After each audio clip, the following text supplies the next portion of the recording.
Empezamos, por favor. Muchas gracias y muy buenas noches. Tengan todas y todos ustedes, quienes gentilmente nos siguen a través de la red digital. Bienvenidas y bienvenidos una vez más a este espacio de foro jurídico.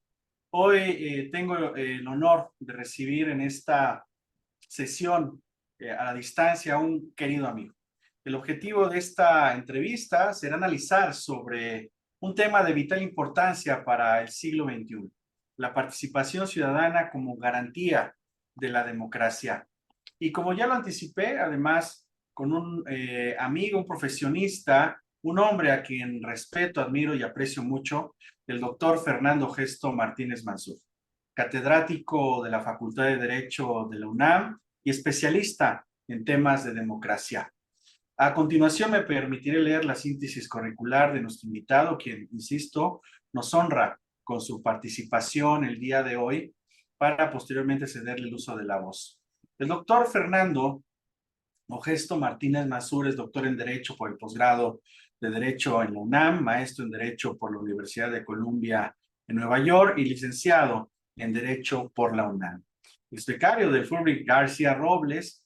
Ha publicado más de una veintena de artículos en revistas y libros especializados en cuestiones de democracia.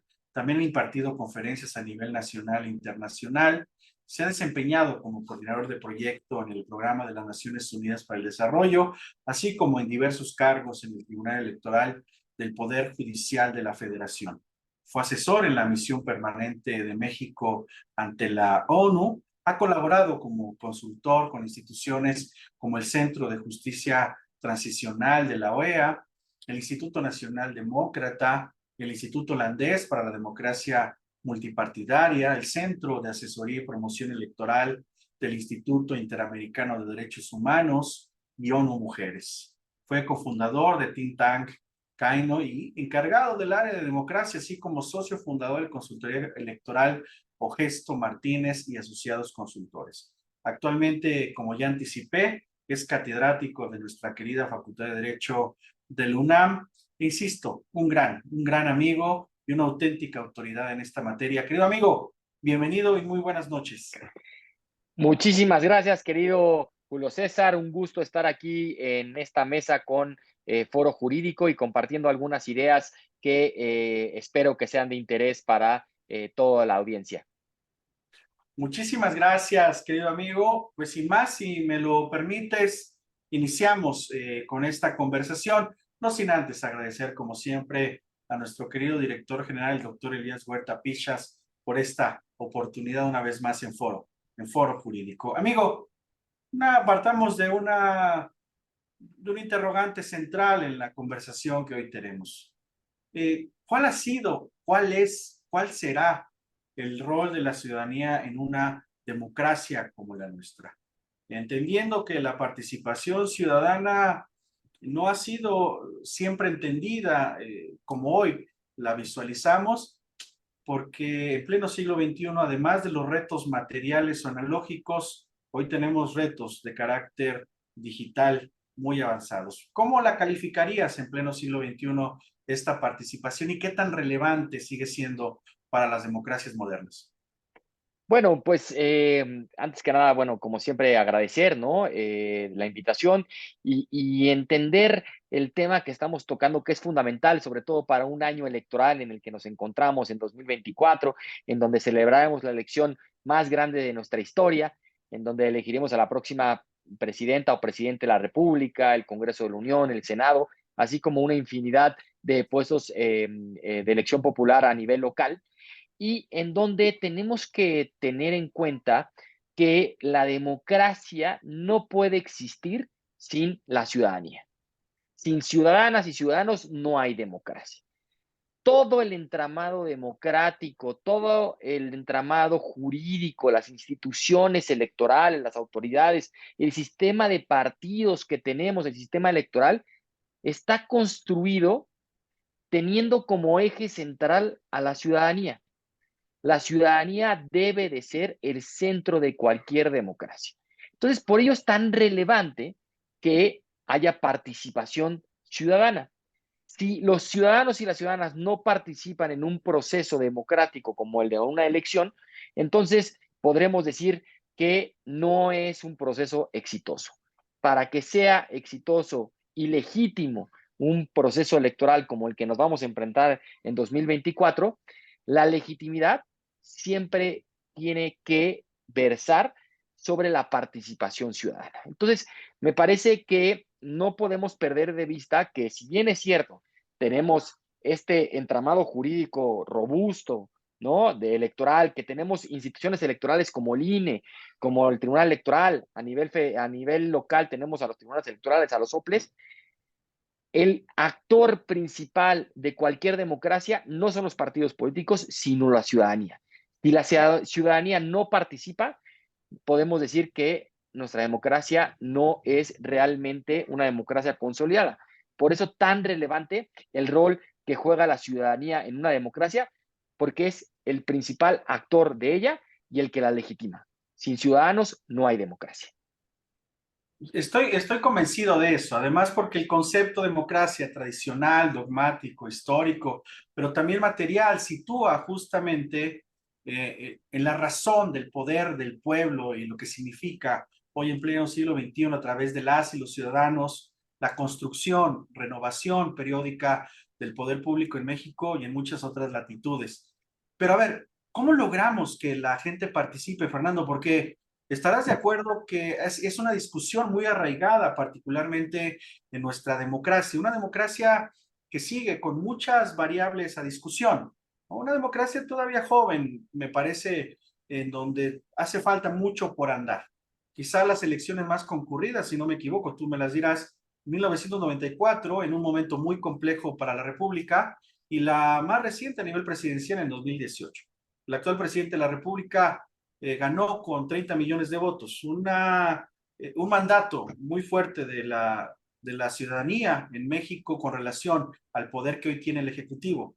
Pero ¿cómo lograr que la ciudadanía se involucre en los procesos electorales y acuda a lo que se ha denominado la fiesta electoral a llenar las filas que muchas veces vimos en 2018 y que ojalá otra vez en 2024 las veamos, porque es un reto, ¿no? Convocar a la gente a elecciones si no tiene incentivos para hacerlo. Y si los tiene, naturalmente, pues esta discusión no tendría sentido. Cuéntanos, Fernando. Exactamente, ¿no? Como dices, doctor Bonilla, desde que tenemos una democracia representativa, ¿no? En la democracia, recordemos que en un principio, cuando hablaba Aristóteles de la democracia, decía que es el gobierno de todos, ¿no? El gobierno de la mayoría, y entonces se juntaban todos a decidir sobre todas las cuestiones públicas. En el crecimiento de una sociedad, de un Estado, en el surgimiento del Estado moderno, tuvimos que pasar de una democracia directa a una democracia representativa, en donde la ciudadanía tiene que participar eligiendo a sus representantes que tomarán las decisiones trascendentales para un país. Y ahora, ¿cómo se eligen a esos representantes? A través de elecciones. Pero esas elecciones tienen que cumplir con ciertos requisitos, que sean libres, auténticas y periódicas, es decir, que sean elecciones democráticas.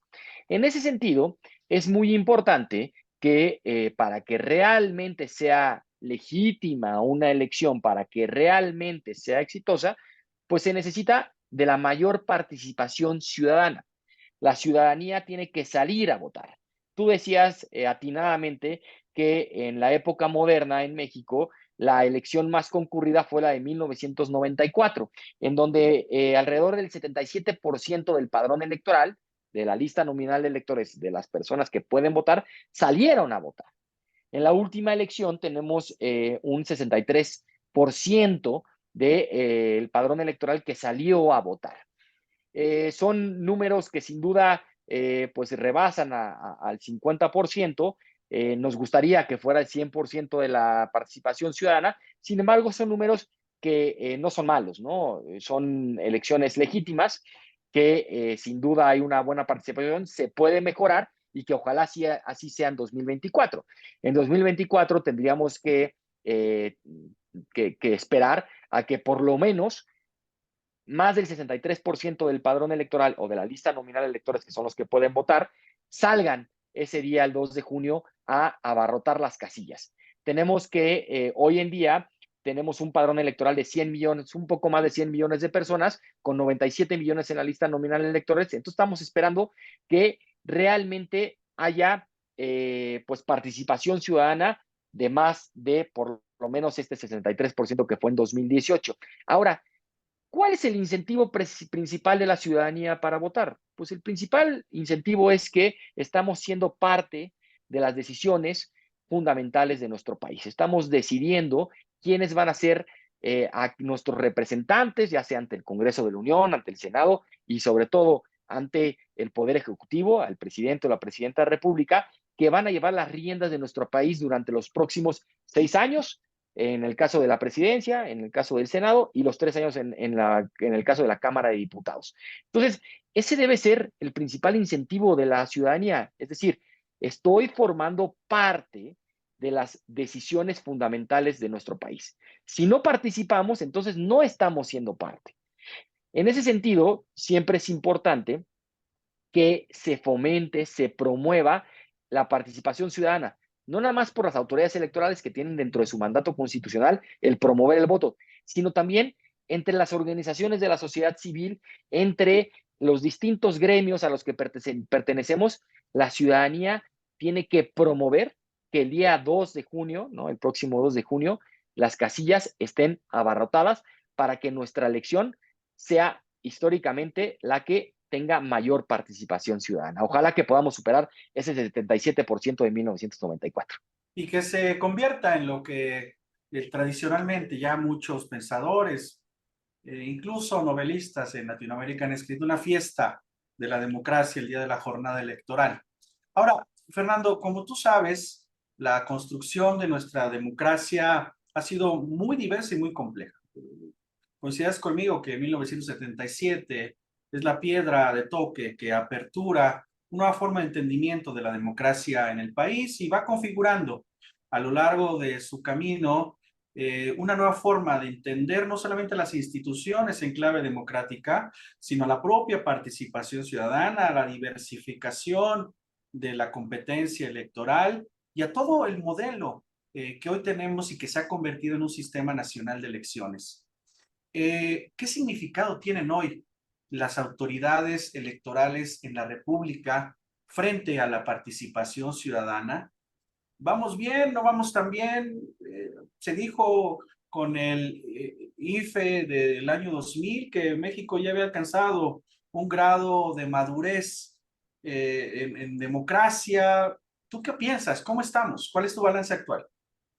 Mira, tocas un punto muy importante, Julio. En 1977 se empieza a construir el sistema democrático mexicano, ¿no?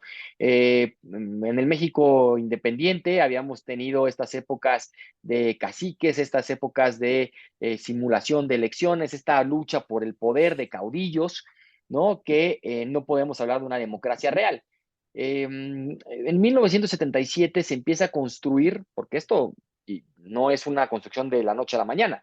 Se necesitan de voluntad política, de reformas legislativas, constitucionales, de la participación ciudadana, de la apertura nacional e internacional. No, no es que tengamos una varita mágica y digamos vamos a construir la democracia, sino que se construye a partir de 1977 con la apertura al sistema de partidos políticos. Empezamos a construir un pluralismo político. No había un pluralismo político en México. Si bien teníamos partidos políticos, estos no tenían realmente la oportunidad de competir en las elecciones. Entonces, vamos paso por paso. Primero construimos un pluralismo político en donde la ciudadanía realmente tuviera la oportunidad de afiliarse a estos partidos políticos, no solamente al partido político de gobierno que existía en ese entonces, sino a otras opciones políticas, que hubiera pluralidad de ideas, para entonces pasar a un segundo momento. Ya que tenemos una apertura del pluralismo político, necesitamos empezar a construir instituciones que protegieran la legalidad y constitucionalidad de las elecciones, que efectivamente los resultados electorales fueran certeros. Porque acordémonos, ¿no? De nuestras elecciones, supongamos el caso de 1988, la famosa caída del sistema. Nuestro sistema electoral tenía una característica esencial que era la desconfianza de la ciudadanía. Entonces, ¿qué tiene que empezar a ver? una construcción de una normativa electoral que proteja la equidad de la contienda, una construcción de instituciones que protejan la imparcialidad, la independencia y la profesionalización de organizar elecciones y de resolver los conflictos de materia electoral a partir del derecho y no de arreglos políticos. Y entonces empezamos a construir nuestro sistema electoral sabiendo que partíamos de una desconfianza y que teníamos que pasar a una confianza de los resultados electorales. Fue a partir de la construcción de instituciones como el Instituto Federal Electoral, como el Tribunal de lo Contencioso Electoral en 1988, después el TRIFE y el Tribunal Electoral del Poder Judicial de la Federación, cuando las autoridades electorales realmente tuvieron un compromiso democrático, en el sentido que estaban a, o sea, su función principal era otorgar certeza y confianza a la ciudadanía que su voto contaba y que se iba a contar. Entonces, me parece que no fue de la noche a la mañana, sino que ha sido una construcción desde el sistema de partidos hasta nuestras instituciones como el INE y el Tribunal Electoral, y tener un entramado que dota de condiciones de equidad en la contienda para que hoy podamos hablar que las autoridades electorales son los principales aliados de la ciudadanía para garantizar que su voto se cuenta y que realmente la voluntad ciudadana se respeta. Entonces, ese es el papel principal de las instituciones. Muchas gracias, Fernando. A ver, se ha dicho mucho, yo no sé si con razón, tú me lo dirás, que la democracia en México ha costado mucho y es muy cara. Instituciones muy grandes, sólidas, fuertes, digamos ya a lo largo de 40 y algo de años, ¿no? Particularmente pensadas, diseñadas en su origen, pero que hoy forma parte de este gran mosaico de instituciones electorales, el INE, el Tribunal Electoral del Poder Judicial de la Federación, la FICEL ahora, antes FEPADE, y sus réplicas a nivel local. ¿Y qué piensas sobre este tema? Sobre el costo de la democracia para las y los mexicanos. No, me parece que el costo de la democracia no debe ser un motivo de discusión. La democracia, vivir en un país en donde el sistema democrático funciona, pues podríamos decir, no tiene precio, ¿no? Ha costado, sí, cuestan recursos, sí, porque lo que estamos tratando de generar es condiciones de equidad y confianza en la ciudadanía. Las condiciones de equidad entre los distintos actores políticos, pues cuestan. Hemos tenido reformas que para generar que todas las opciones políticas tengan la oportunidad de competir en condiciones de equidad, pues creamos el financiamiento público de los partidos políticos. Hoy los partidos políticos reciben un financiamiento público para garantizar que todos partan en piso parejo para poder competir por el poder. Hay una regla que establece Bobbio y después la retoma Bovero, que es fundamental para cualquier democracia, es la condición de salvaguardia, que los que hoy son minoría, mañana bajo las mismas reglas del juego puedan ser mayoría. Y eso ha pasado en nuestra democracia. Hemos tenido alternancias políticas a nivel federal y a nivel local, ¿no? Tuvimos el cambio del PRI al PAN, del PAN al PRI y hoy del PRI a Morena. Y eso quiere decir que nuestro sistema electoral es equitativo y eso cuesta financiamiento público, el modelo de comunicación política en donde se reparten los tiempos en radio y televisión cuesta mantener instituciones y árbitros independientes, imparciales como el INE, cuesta tener un tribunal electoral que garantice los principios de legalidad y constitucionalidad y que maximice los derechos políticos. Sin embargo, los resultados son totalmente visibles de estar fuera de la mesa y de discusión de que México fuera un país democrático antes de 1988, a que hoy México sea un ejemplo y una buena práctica a nivel internacional de cómo construimos un sistema electoral equitativo y democrático. Y me parece que en ese sentido la democracia no nos ha costado desde el punto de vista del financiamiento, pues nada a comparación de los resultados que nos ha otorgado. Entonces, me parece que tenemos que seguir en el camino de fortalecer instituciones y de seguir fortaleciendo nuestro sistema electoral mexicano. Excelente, querido Fernando. A ver, y para ti, ¿cuáles serían los principales retos en el siglo XXI para nuestra democracia? Bueno, creo que más allá del sistema electoral, del entramado normativo que tenemos, que de pronto creo que puede ser que ya está un poco descontextualizado, ¿no? Nuestra última reforma electoral fue de 2014, nuestro modelo de comunicación política fue en 2007, cuando las redes sociales todavía no tenían este auge, cuando los medios digitales no tenían este auge. Me parece que tenemos que tener una actualización de nuestro sistema electoral. Tenemos que incluir mucho más a la ciudadanía, porque el sistema electoral lo pensamos hacia los partidos políticos, que la equidad fuera para los partidos políticos. De pronto metimos a las candidaturas independientes, que las candidaturas independientes no han llegado a consolidarse como quisiéramos, y entonces le tenemos que dar una participación mucho más activa a la ciudadanía. Supongamos, hoy la ciudadanía, las organizaciones de la sociedad civil tienen limitantes. No pueden aportar financiamiento a las campañas electorales, las personas morales no pueden. Si se posicionan a favor o en contra de una opción política, pueden llegar a cometer infracciones electorales. Es decir, tienen su actuación un poco restringida, y esto tiene un porqué, porque estábamos buscando condiciones de equidad. Hoy me parece que estamos en otro momento en donde la ciudadanía, a través de las organizaciones de la sociedad civil, tiene este deseo de participar, tiene este apetito social y político, ¿no? Y por lo tanto hay que abrir a nuestro sistema electoral a que la ciudadanía pueda participar activamente, no nada más votando el día de la elección, sino participando durante todo el proceso electoral, más allá de ser observadores, sino de que si una organización quiere abiertamente apoyar a un candidato o candidata o a un partido político, lo puede hacer, no nada más diciendo, sino también aportar a lo mejor financiamiento. Entonces tendríamos que transitar hacia un financiamiento a lo mejor mixto entre el público y lo privado, como lo hacen en Estados Unidos, ¿no? Que hay donaciones, en fin.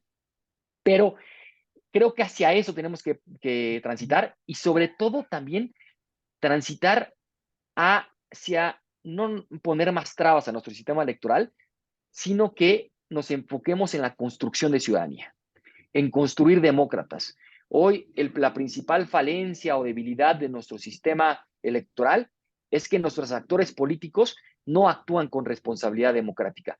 Por lo tanto, me parece que una reforma de vanguardia sería enfocarnos en la construcción de demócratas, en la construcción de la cultura de la legalidad, de educación cívica, que tanto nos hace falta en nuestro país. Excelente, Fernando. Y dentro de las variables que ya anticipabas y que de cuyo estudio me parece tú y yo y muchas generaciones han abrevado, Norberto Bobbio y después en efecto Michelangelo Bovero hablaban de las famosas condiciones y precondiciones para la democracia, ¿no? La relación entre los medios de comunicación y la política es una de las dinámicas más complejas y trascendentales en cualquier sistema democrático, sin duda alguna. En el contexto del proceso electoral federal mexicano 2023-2024, de manera particular, desde tu punto de vista, ¿esta relación adquiere una importancia crucial o no? Ya que los medios desempeñan y siguen desempeñando un papel fundamental en la formación de la opinión pública y así en la toma de las decisiones de los ciudadanos. Enseguida hablaremos sobre las redes sociales y el mundo digital, pero para ti, ¿cuál es el papel que hoy juegan los medios de comunicación en democracia? Es fundamental. El papel de los medios de comunicación juega distintas aristas en la democracia, ¿no? Es un factor real de poder, forman opinión pública. Sin duda, es el principal acceso a la información de la ciudadanía. Entonces, tienen un papel en emitir la información, compartir la información pública. ¿Para qué? Para que la ciudadanía pueda votar de manera informada con los elementos necesarios. Entonces, los medios de comunicación juegan ese papel, juegan el papel de ser un intermediario entre la ciudadanía y los actores políticos, ¿no? A través de la prensa, a través de los programas de opinión, a través de los noticieros, pues el ciudadano tiene contacto con los actores políticos y puede conocer a sus actores políticos, ¿no? Entonces, me parece que tiene un papel fundamental en el sentido de que la ciudadanía ve a los medios de comunicación como el principal conductor para poder conocer a sus candidaturas. También tienen que tener una responsabilidad democrática, ¿no? Si bien es cierto, claro que tenemos una libertad de expresión amplia, que tenemos una libertad de prensa, tenemos que, los medios de comunicación tienen que tener una responsabilidad de una apertura total, que todas las ideas tolerantes, democráticas, caben en un sistema democrático. Entonces, los medios de comunicación también tienen una responsabilidad democrática frente a la ciudadanía y frente a los actores políticos. Tienen que ser espacios de apertura y no de censura, ¿no? Tienen que tener también una responsabilidad democrática en el sentido que saben que pueden variar la opinión pública. Entonces, si bien es cierto, la libertad de prensa también incluye el estar a favor o en contra de una opción política, es importante que, supongamos, ahora con este fenómeno de las fake news, que lo combatan, que sean los medios de comunicación los principales aliados de las instituciones electorales y la democracia para combatir las noticias falsas, ¿no? Porque al final de cuentas siguen siendo medios masivos y que tienen permean en toda la sociedad y por lo tanto tienen que ser aliados de las instituciones electorales para combatir estas noticias falsas que sin duda pues afectan a la ciudadanía y afectan a nuestro sistema democrático con estos fantasmas de fraudes electorales que pueden en un momento enturbiar nuestro proceso electoral.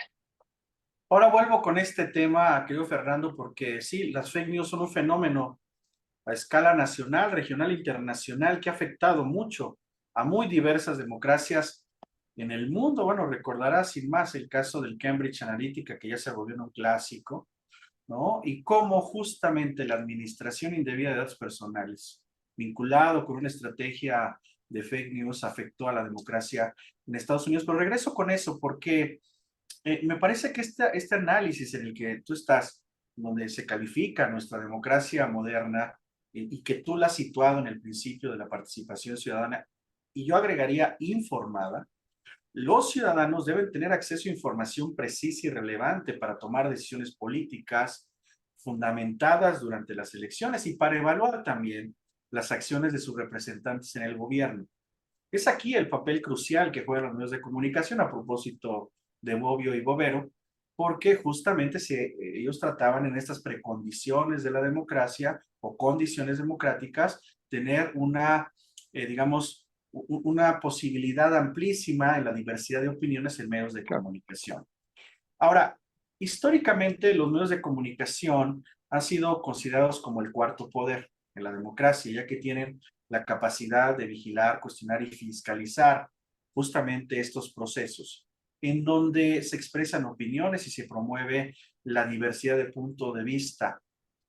Insisto, antes de entrar a lo digital, ¿tú crees que ya encontramos, ya llegamos a la madurez en esta diversificación de medios en nuestro país? A propósito de grandes temas como la función de la televisión y del que Giovanni Sartori escribió esta novela maravillosa sobre el Homo Videns y cuál era el papel de los empresarios de televisión en México hace mucho, 20 años. Hoy ya nos encontramos en un momento diferente con esta diversificación de la que hablaban Bobbio y Bovero.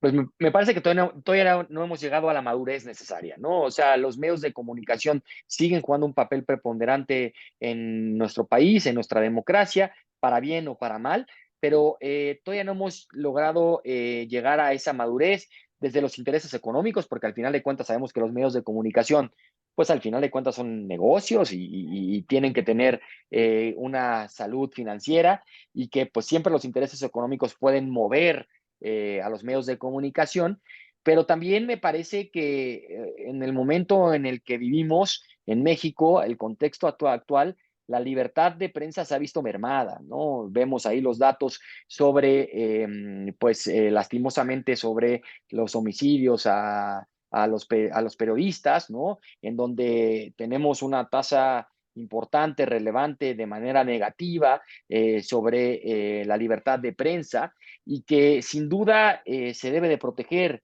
La libertad de prensa se nutre cuando no existe censura por ninguna parte y hemos visto que todavía hay esos esbozos no tan marcados, pero que todavía de pronto sobre la censura a la libertad de prensa por parte de los mismos medios de comunicación, por parte de los entes de gobierno, en fin. Entonces, me parece que todavía no tenemos esa madurez de los medios de comunicación y todavía no se llega a comprender esa responsabilidad democrática de la que tienen, de que son el principal medio para informar a la ciudadanía respecto a los procesos electorales, sus candidaturas, sus fuerzas políticas.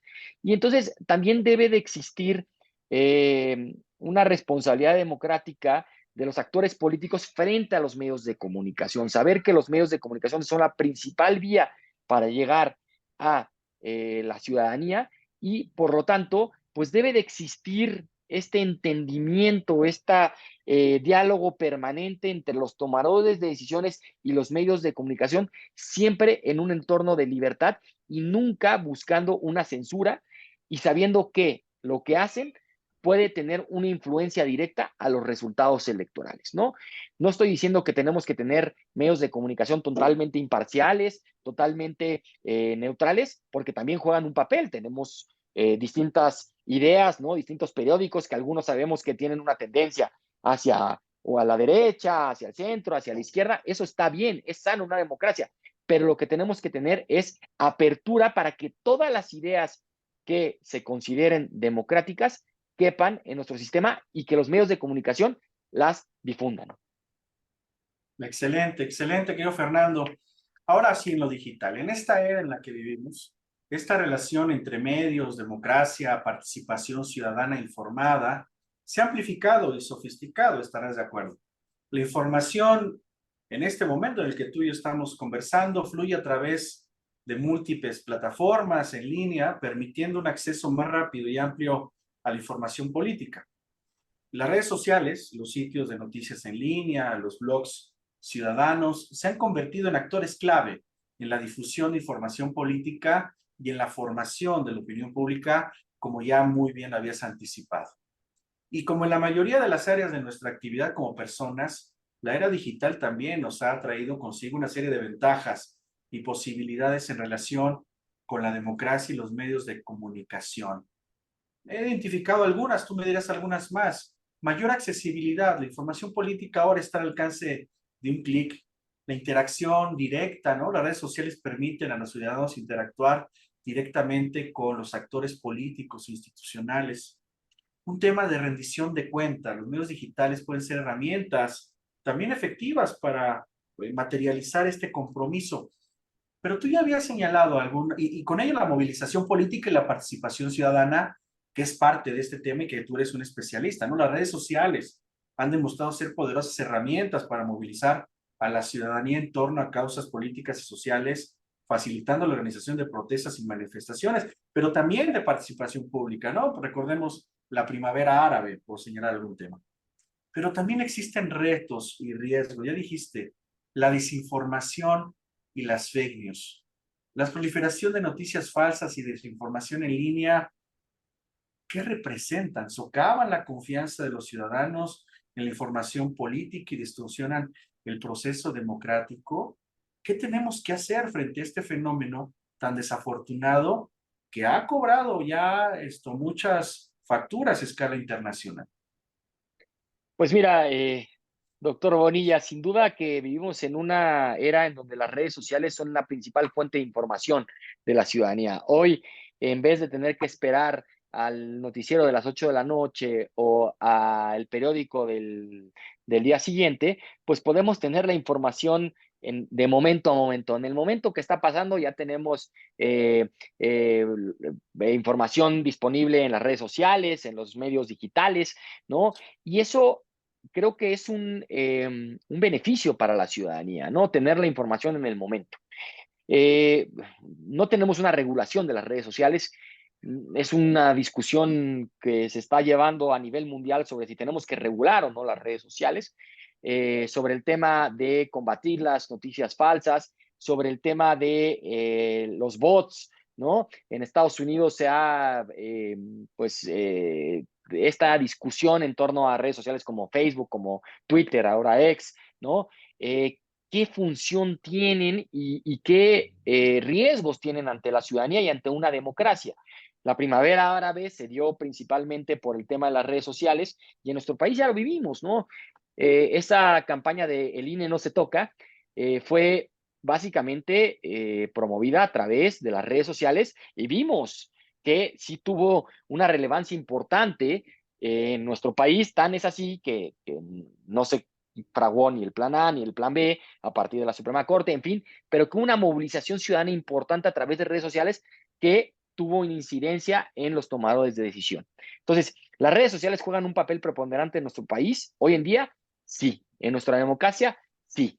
¿Las tenemos que regular? Tenemos que tener mucho cuidado en la regulación, ¿no? En la regulación porque al final de cuentas son espacios de libertad, son espacios donde puede haber una interacción de rendición de cuentas, de información, beneficios para la ciudadanía, pero lo que sí tenemos que empezar a regular es, como tú dices, el tema de los peligros que puede representar una red social. Supongamos el tema de las noticias falsas. Eh, Hace unos minutos, ¿no? Me llegó, ya sabes, una cadena de que hay que tener cuidado porque las plumas que da el INE se borran y entonces nuestro voto se puede. Y entonces el INE lo que ha hecho, y que me parece que es una buena práctica, es combatir a través de las redes sociales, combatir estas noticias falsas. El INE ha tenido convenios con Facebook, con Twitter, para ayudar a la construcción de una ciudadanía, a una combate a la desinformación, y me parece que eso tiene que ser. Las instituciones electorales tienen que aliarse con las redes sociales para los dos combatir las noticias falsas y así abonar a la integridad de los procesos electorales, ¿no? Sin embargo, esto va más allá. Una noticia como la que me acaba de llegar se puede hacer viral en minutos, ¿no? Entonces, en ese sentido, las redes sociales, también los que representan a las redes sociales, pues tendrían que encontrar los candados, los mecanismos para impedir que las noticias falsas se difuminen, ¿no? Y eso lo está haciendo las redes sociales, Facebook, Twitter, lo está tratando de hacer, pero también para evitar que, supongamos, las redes sociales también puede ser un llamamiento a la violencia, ¿no? Y entonces ya tenemos distintos precedentes de los tribunales, del Tribunal Europeo de Derechos Humanos, de cortes internacionales, sobre los límites de la libertad de expresión y que no cabe el discurso de odio en la libertad de expresión.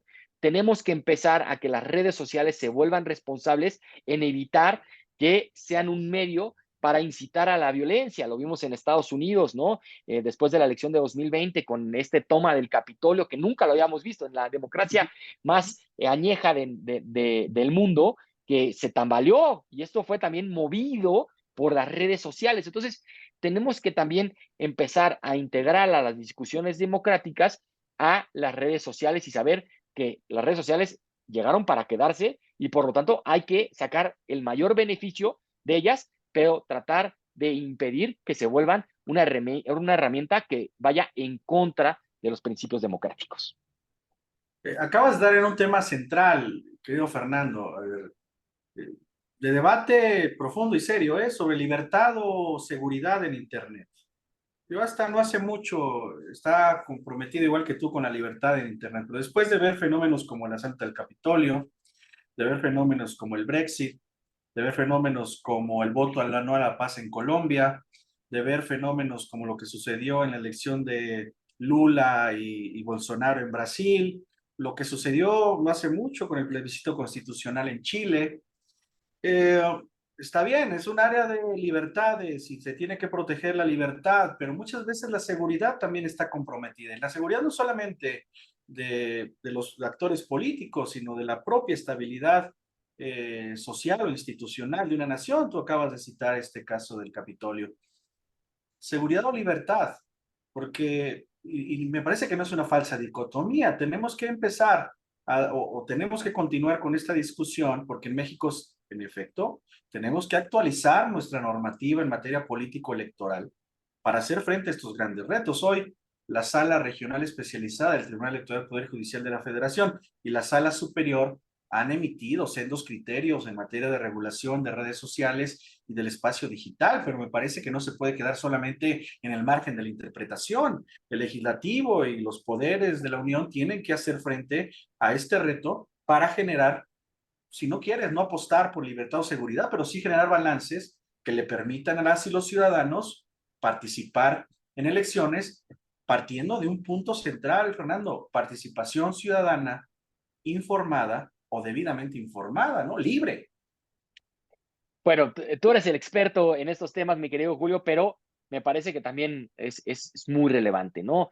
Al final de cuentas, las redes sociales han vuelto el principal medio para que la ciudadanía esté informada a nivel mundial y tenemos que entrar a la discusión, ¿no? No podemos tapar el sol con un dedo y decir, con un criterio de la sala regional especializada, con un criterio de la sala superior, se ha arreglado todo. Tenemos que empezar a normar, no a restringir, a normar. Tenemos que llevar a las redes sociales a la esfera del derecho.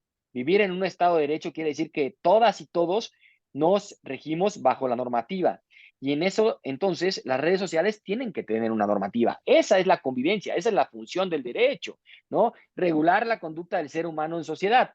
Y las redes sociales es donde se está reflejando la conducta del ser humano, que además tienen consecuencias directas, como ya vimos en los ejemplos que nos diste, en revueltas sociales, en movimientos sociales, en el Brexit, que fue tan relevante, ¿no? Entonces, me parece que tenemos que entrar a la discusión, y a la discusión no nada más los legisladores y legisladoras tienen que entrar, no nada más las autoridades electorales, las redes sociales, los que llevan las redes sociales, tienen que entrarle a la discusión, ¿sí? Los medios de comunicación le tienen que entrar a la discusión. Tenemos que llegar a un acuerdo, a un contrato social del que hablaba Rousseau, en donde todas y todos vean los intereses eh, protegidos, pero también que existan ciertos parámetros.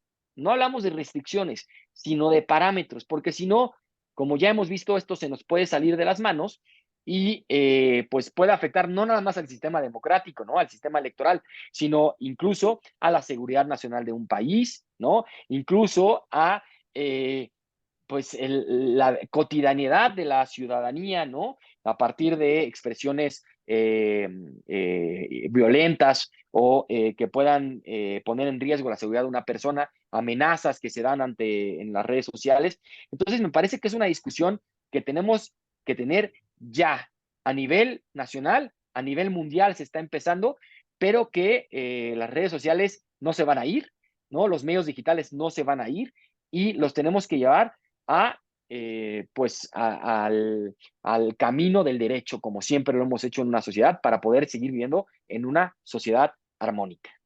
Y qué bueno compartir esta discusión que continúa con el diálogo sobre estos temas y coincido contigo con tus preocupaciones, Fernando.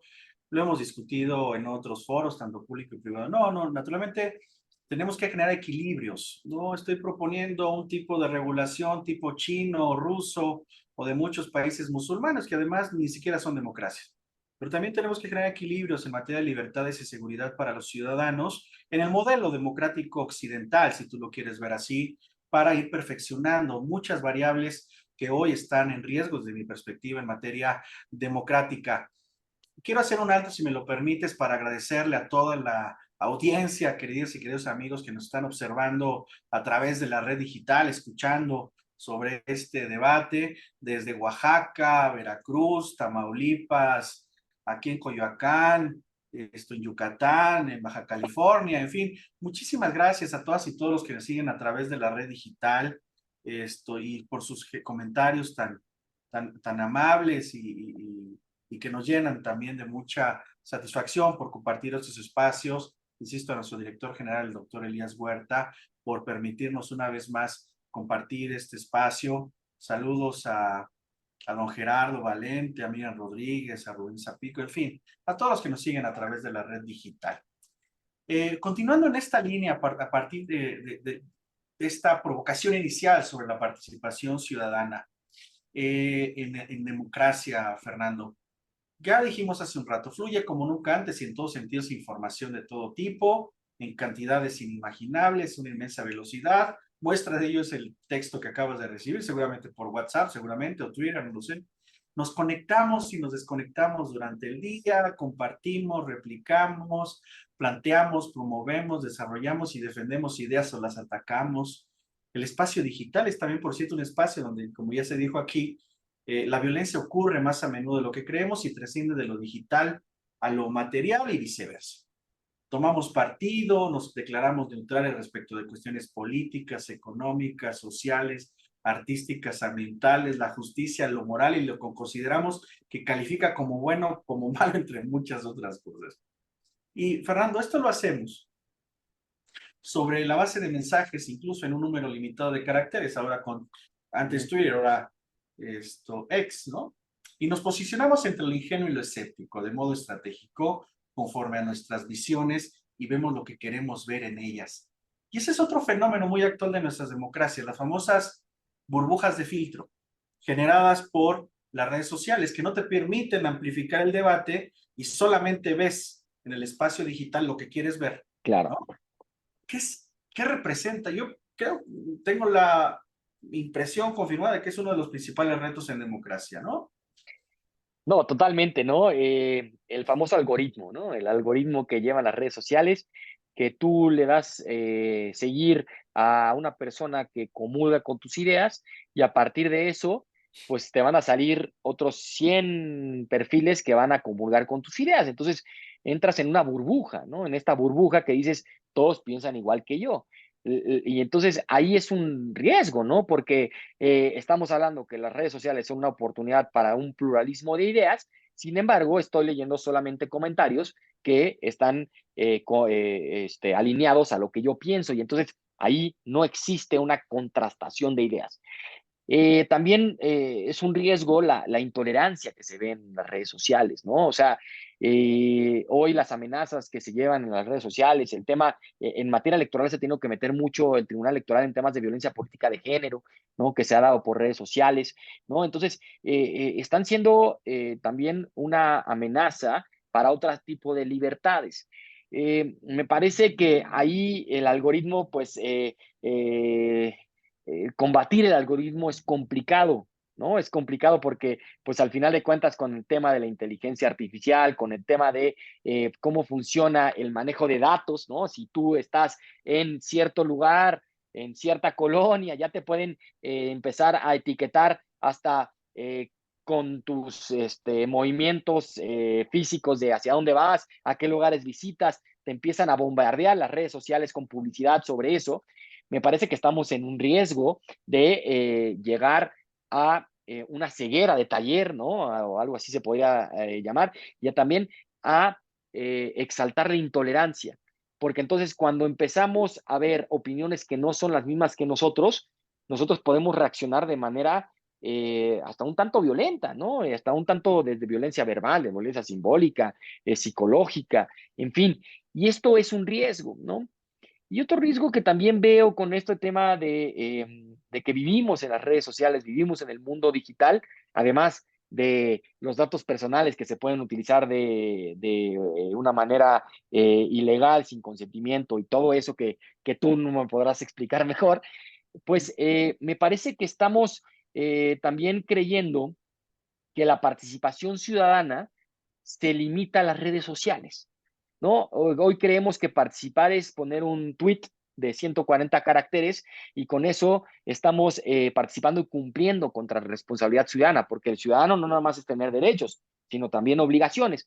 Y de pronto podemos empezar una discusión sobre salir a votar o no salir a votar, tal, o apoyar o no apoyar, o una discusión sobre una reforma que se está proponiendo o no, que si estoy a favor o en contra, y nos quedamos en el mundo de las redes sociales y realmente puede ser que no hayamos salido a votar o que no hayamos participado en la discusión que se está dando sobre tal, o que no nos hayamos informado con la parte que nosotros estamos a favor, pero también con la parte que a lo mejor no comulgamos y tener un debate serio sobre eso. La ceguera de las redes sociales puede ser muy peligrosa y también la desidia de los ciudadanos de decir, por participar en redes sociales ya soy un ciudadano comprometido, pues me parece que puede ser un riesgo para nuestro sistema democrático, en donde pues lo primero que tenemos que hacer para participar, y esto me encanta de la encívica del INE, ¿no? Que estableció 3 ejes, es primero la verdad, ¿no? Informarnos no nada más con lo que yo creo y con lo que yo pienso que está bien, sino con todas las visiones. Después tenemos que participar en la discusión, no nada más en las redes sociales, sino realmente ya tenemos las herramientas para participar. Y una vez que participamos, ya somos parte de la decisión y entonces podemos exigir a los tomadores de decisiones si lo que están haciendo está bien o está mal. Es un proceso y me parece que las redes sociales pueden apoyar y contribuir a ese proceso o pueden coartarlo y decir que con poner un tweet ya participamos en todo el proceso democrático y no es así. Me acabas de recordar a una actora central en el debate internacional sobre elecciones y participación política, que tú la conoces muy bien, que es Pippa Norris. Construyó esta gran idea que después muchos países adoptaron como integridad electoral. Hoy con el mundo digital, objetivamente, porque además ya vimos que son dos posibilidades, una negativa y una positiva, dos caras de una misma moneda. Si tenemos un buen diseño tecnológico, digital, de la inteligencia artificial y del algoritmo, nos podría facilitar mucho, incluso alcanzar los valores y principios que en la Constitución tenemos. Pero si lo utilizamos en sentido negativo, que ya hemos visto, los seres humanos estamos fascinados, pareciera, con esos temas. La integridad electoral en México está amenazada por esta evolución digital y este maltrato a los principios y valores democráticos. Y hablo, por ejemplo, de un fenómeno que se adiciona al de las fake news, al de la posverdad, muy reciente ahora, que es el de las famosas deepfakes, ¿no? La creación de imágenes, audios que se transmiten. Ahorita acabamos de recibir una fake news, pero que te llegara un audio de alguna competidora o competidor político que no sea real, ¿eso amenaza la integridad electoral, Fernando? ¿Tú qué opinas? Totalmente, ¿no? La integridad electoral de la que habla Pipa Norris es que tiene un eje fundamental que es la confianza. La integridad electoral depende de la confianza de los actores políticos de la ciudadanía frente a las elecciones, ¿no? Y eso te lo otorga la normativa electoral, las autoridades electorales, el sistema en el que está construido. Pero me parece que las redes sociales y la inteligencia artificial, como pueden ser beneficiosas, nos pueden perjudicar, ¿no? Como ya decía Tomás Hobbes, el hombre es el lobo del hombre, y si es una creación increíble lo de la inteligencia artificial, a mí me parece que es increíble y que podemos sacar muchísimo provecho de eso, también puede ser un riesgo. Si cae en las malas manos y siendo que el ser humano es un ser que que aunque le interesa el beneficio social, pues siempre tiene un interés propio y que puede ser el lobo del hombre, pues ya vemos que hay riesgos, ¿no? Eh, la difuminación de las fake news, ¿no? Y entonces, pues el fantasma del fraude electoral, porque encontraron un video en donde se quemaron unas actas, tal, y entonces dicen, está pasando en este momento, y resulta que el video es de hace 10 años y que no tiene contexto y o que es de otro país o que es tal, y entonces fake news ahí. Y ahora, el tema de la inteligencia artificial que tú dices, de que pues puede haber simulaciones, ¿no? En donde escuchamos la voz de un candidato, de un funcionario público, en donde puede estar cometiendo algún ilícito, en donde está reconociendo algún tema de corrupción y que, bueno, qué difícil que poder decir si es verdadero o no. Me parece que las autoridades electorales, ¿no? Con estas famosas pruebas técnicas, pues no tienen hoy en día las herramientas necesarias para diferenciar entre lo que es verdad y lo que no es verdad. Y entonces eso nos puede meter en un problema impresionante que merme la confianza de la ciudadanía, porque si tú escuchas la voz de un funcionario público, de una candidata o candidato a la presidencia de la República, diciendo sarta de cosas ilícitas, de tonterías, de ir en contra, pues por supuesto que vulnera la libertad del sufragio, que es una de las precondiciones de las que hablaba Bobbio. Y entonces, si eso influye en la voluntad ciudadana, entonces la integridad electoral se ve mermada totalmente. Entonces, tenemos que tener mucho cuidado en esto. Me parece que el reto para el proceso electoral de 2024 en México es importante y tiene que ver sobre estos temas que no los hemos discutido antes, Julio César. Entonces, hoy en día las autoridades electorales hasta tienen que tener la tecnología suficiente para poder identificar lo que es una prueba técnica, si tiene un valor probatorio pleno o no, ¿no? Entonces, híjole, esto ya pasó en Estados Unidos, ¿no? Y está pasando en México, entonces sí es un fenómeno que tenemos que poner totalmente las alertas para combatirlo y para saber que ya es algo que tenemos hoy, no para mañana, sino que ya está hoy. Híjole, Fer, mira, casi se nos va una hora, ¿eh? Ha sido una charla maravillosa contigo. Prométenos que nos vas a regalar una segunda parte porque tratamos apenas de manera incipiente algunos temas.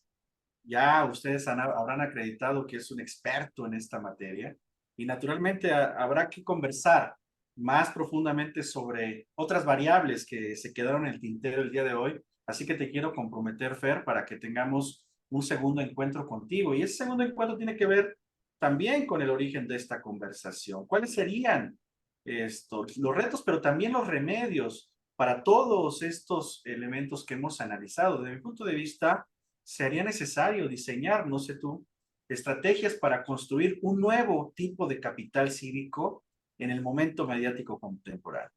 Hacerlo, desde mi punto de vista, requeriría un nuevo tipo de voluntad política, que solo puede ser producto de un desarrollo de la sociedad que pueda servir de contrapeso a la lógica que ha erosionado los conceptos de lo político y lo societal, ¿no? Tú señalaste a Hobbes, naturalmente, porque después lo hizo Locke, ¿no? Locke dijo nada, nada. El hombre es bueno por naturaleza y construye su gobierno civil. Creo que tenemos también que dar ese debate desde la academia, en las instituciones, pero fortalecer un nuevo capital cívico. ¿Qué nos dirías para este cierre, querido Fernando?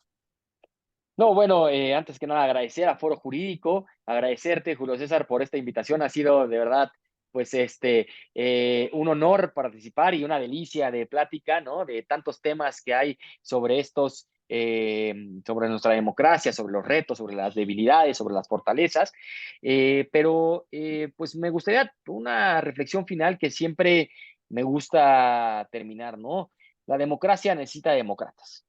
Y entonces la construcción de ciudadanía, la construcción de la cultura de la legalidad, la educación cívica tiene que ser una prioridad para nuestra democracia. Todo lo que venga, ¿no? El tema de la inteligencia artificial, el tema de las redes sociales, el tema de las fake news, se puede combatir desde la ciudadanía si estamos comprometidos con la democracia. Si los ciudadanos y las ciudadanas estamos comprometidos con la democracia, vamos a exigir a que los actores políticos dejen de simular, ¿no? Porque sabemos que hay un déficit de los partidos políticos en donde no representan realmente a la ciudadanía. Y entonces, pues existe un desfaz entre la ciudadanía y los partidos políticos. Si los ciudadanos nos comprometemos democráticamente con esta causa, exigiremos a los partidos políticos que también se comprometan, exigiremos a las autoridades electorales, a los tomadores de decisiones que se comprometan con la democracia. Si tanto los actores políticos como los tomadores de decisiones, como la ciudadanía, tenemos esta visión de democracia, me parece que iremos hacia adelante. Si al contrario, lo único que nos interesa es la toma de poder, ¿no? Acaparar espacios, seguir simulando que cumplimos con la ley sin cumplirla, entonces nuestra democracia irá para atrás. Entonces, me parece que lo principal para afrontar estas discusiones que no son de mañana, sino son de hoy, es que tengamos que toda la sociedad, que todos los actores que participamos en una democracia, tengamos este compromiso o esta responsabilidad democrática que implica vivir en un estado de derecho y un estado de libertades. Y qué mejor hacerlo que con especialistas, además tan jóvenes como tú, expertos en esta materia. Como vieron, una auténtica autoridad en este tema. Vamos a seguir abriendo esta discusión, ya lo comprometimos para una segunda emisión. Gracias de verdad a todas y todos los que nos vieron a través de la red digital de Foro Jurídico. Gracias al doctor Elías Huerta Piches por esta oportunidad. A ti, Fernando, y nos encontramos muy pronto. Que la vida reparta suerte y hasta pronto. Muchísimas gracias. Saludos a toda la audiencia. Saludos a Gerardo, que ya lo vi que por ahí comentó. Gracias a todas y todos. Muchas gracias. Hasta luego.